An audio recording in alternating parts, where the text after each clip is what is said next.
இன்று மதியத்திலிருந்து இங்கே தஞ்சை தெற்கு மாவட்டத்தில் சில பகுதிகளுக்கு நான் சென்று வந்தேன். சேதுபாவா சத்திரத்துக்கு சென்றேன். அதற்கு பிறகு மதுக்கூருக்கு பார்த்தேன். ஒரு புத்துணர்ச்சி இளைஞர்களுக்கு மத்தியில். இது இளைஞர்களை புறக்கணிக்கக்கூடிய அமைப்பு அல்ல என்பதற்கான சான்றுகளாக 8வது வகுப்பு படிக்கிற பையன், 7வது வகுப்பு படிக்கிற பையன், 9வது வகுப்பு படிக்கிற பையன் கையில கருப்பு வெள்ளை கருப்பு கொடியுடன் அந்த மதுக்கூர் தெருகளிலே பவனி வந்த அந்த காட்சி இருக்கின்றது. அது தமிழகத்திற்கு தெளிவான ஒரு செய்தியை சொல்கின்றது. மனிதநேய மக்கள் கட்சி சுயநலம் உள்ளவர்களை எல்லாம் புறந்தள்ளிவிட்டு சுயநலம் இல்லாத தூய்மையானவர்களை என்றும் அரவணைக்கும், என்றும் அவர்களுக்காக உழைக்கும், என்றும் அவர்களுடைய தலைமையிலே சிறப்பாக புதிய வரலாறை படைக்கும் என்ற அந்த சரித்திரத்தை என் அருமை சகோதரர்கள், இளம் தம்பிகள், மதுக்கூர் ஃபவாஸை எனக்கு தெரியும், அவருடைய தம்பி அப்துல் ரஹ்மானை எனக்கு தெரியாது. ஒரு சிறுவன் கருப்பு வெள்ளை கருப்பு கொடியை விட்டுட்டு என் கூட பக்கத்தில் வந்தான். என்னப்பா அவன் பேர் என்னன்னா அப்துல் ரஹ்மான். என்ன வகுப்பு படிக்கிறானா? 8வது வகுப்பு. கடைசியில பக்கத்தில் இருந்த சகோதரர் சொன்னாரு ஃபவாஸுடைய தம்பின்னு. அதே போன்று இன்னும் ஏராளமான சகோதரர்கள், எத்தனை இளைஞர்களை உருவாக்கி இருக்கின்றோம்.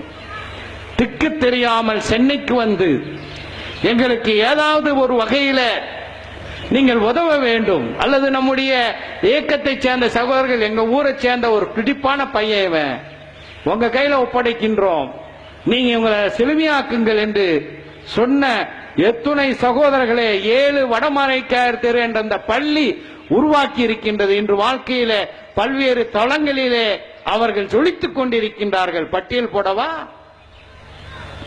இன்று தி ஹிந்து நாளிதழனுடைய ராமேஸ்வரம் செய்தியாளராக இருக்கக்கூடியவர் மரைக்கார் பட்டணத்தைச் சேர்ந்த முகமது ரஃபி.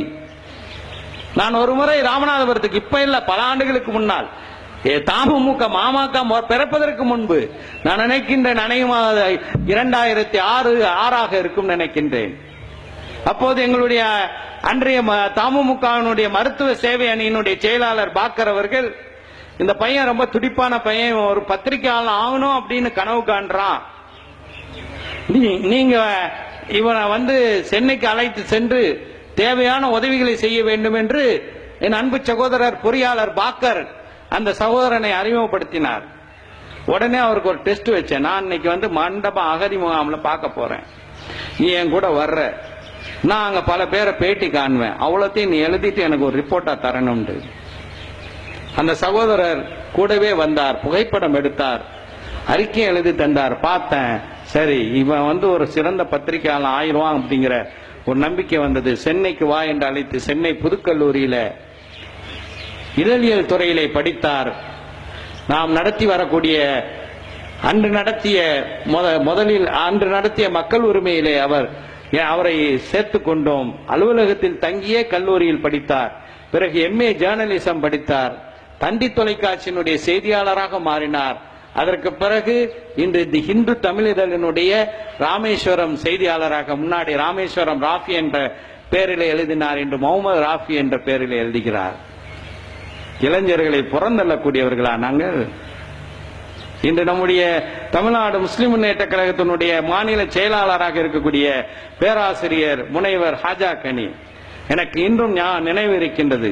அன்று தமிழ்நாடு முஸ்லிம் முன்னேற்ற கழகத்தினுடைய திருவாரூர் மாவட்ட தலைவராக இருந்த வெங்கலம் ஜஃபருல்லா அவர்கள் இன்று அரபு நாட்டிலே பணியாற்றி கொண்டிருக்கின்றார். ஒரு நாள் தொலைபேசியில என்னை அழைத்தார்.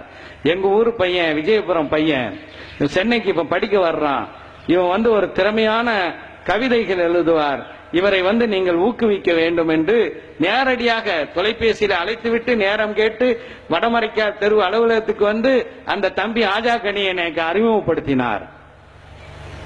இன்று தமிழகத்தினுடைய இளம் கவிஞர்களில் முதன்மையான இடம் நம்முடைய அமைப்பு மாநில செயலாளர் ஹாஜா கனிக்கு உண்டு.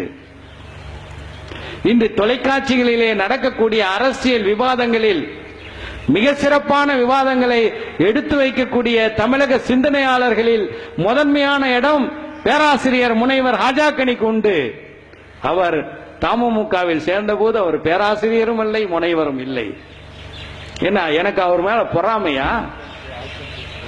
முதலாக சன் தொலைக்காட்சியில 2002 தான் நான் முதலாக என்னுடைய அருமை சகோதரர் இதே முத்துப்பேட்டை பகுதியைச் சேர்ந்த வீரபாண்டியன் நடத்திய ஒரு நேருக்கு நேர் நிகழ்ச்சியிலே பங்கு கொண்டேன்.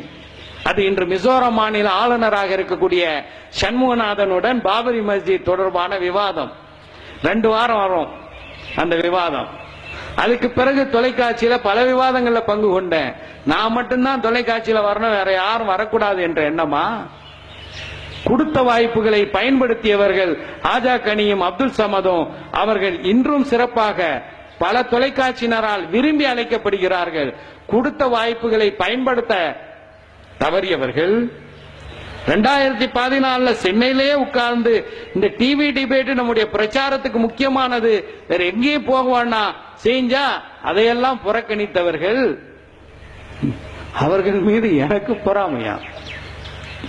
அருமை சகோதரர்களே, இன்னும் எத்தனை இளைஞர்களை உருவாக்கி இருக்கின்றோம்.